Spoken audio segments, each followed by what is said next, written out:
During the Civil War, there was still slavery in the Confederate States. Slaves had much pain at this time and had to endure.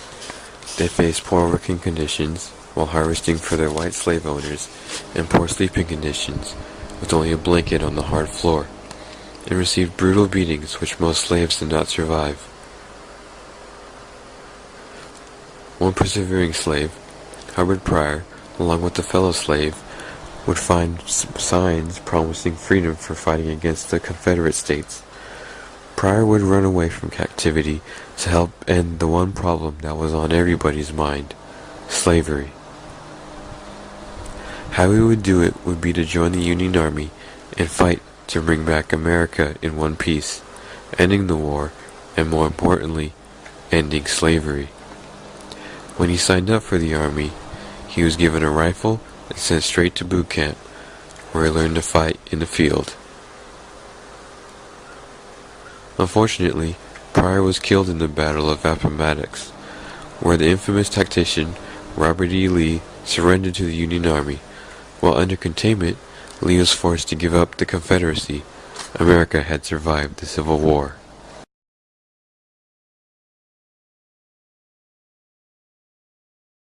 In 1869, the Central Union Company, a public works company, was finishing up the Transcontinental Railroad, a government job that would fix the problem of America's lack of transportation. In the midst of all the construction was a 15-year-old boy named Sean Sullivan. Day and night, he worked harder than all the other workers, even with all the dangers of a construction site. On his time off, he would ride to his brother, John. One day while working, Sean nearly got killed by falling material and debris because of workers that didn't take the job seriously. Boxes containing heavy rocks mined from the caves nearly crushed him.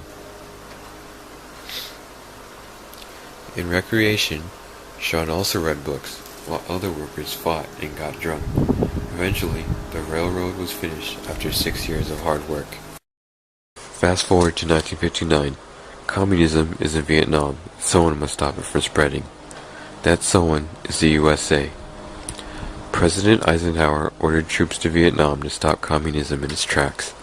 One of these troops was Michael Edwin Thornton, along with the senior officer Thomas Roland Norris. The two soldiers searched the humid Vietnamese country, where temperatures reached as high as 109 degrees Fahrenheit. The Viet Cong, North Vietnamese soldiers, were always disguised as innocent Vietnamese inhabitants, so they were nearly impossible to find. They would attack American camps at night for stealth. 58,000 were killed in Vietnam. Spread throughout 11.5 years of war. 20 years old were killed. During a search, Thornton and Norris were ambushed by Viet Cong. Norris went down, but Thornton came back for him. Soldiers were always supposedly living by the saying, "Never leave a man behind." It was evident that Thornton lived by the saying, because he could have easily kept running and not turned back. Norris, wounded, was carried back to camp, and at this time, Nixon, back in the States, ordered a withdrawal of troops from Vietnam, and Thornton's squad was one of the lucky ones to leave first. When they returned home, Thornton received the Medal of Honor, the highest military decoration, from President Nixon for serving in Vietnam. The U.S. did not win the Vietnam War.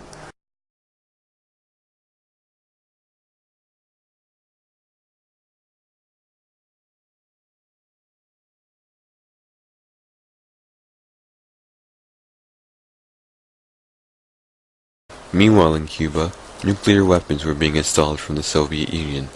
Eventually these missiles were spotted, and immediate attention was needed. The U.S. can't afford to have nuclear missiles pointed at them, so Kennedy and Khrushchev agreed that missiles would be taken back if American spies would leave Cuba. After a long uncertain couple of weeks, Wolf went back home to West Virginia, where he was greeted by family. Turned back after they figured they couldn't get in.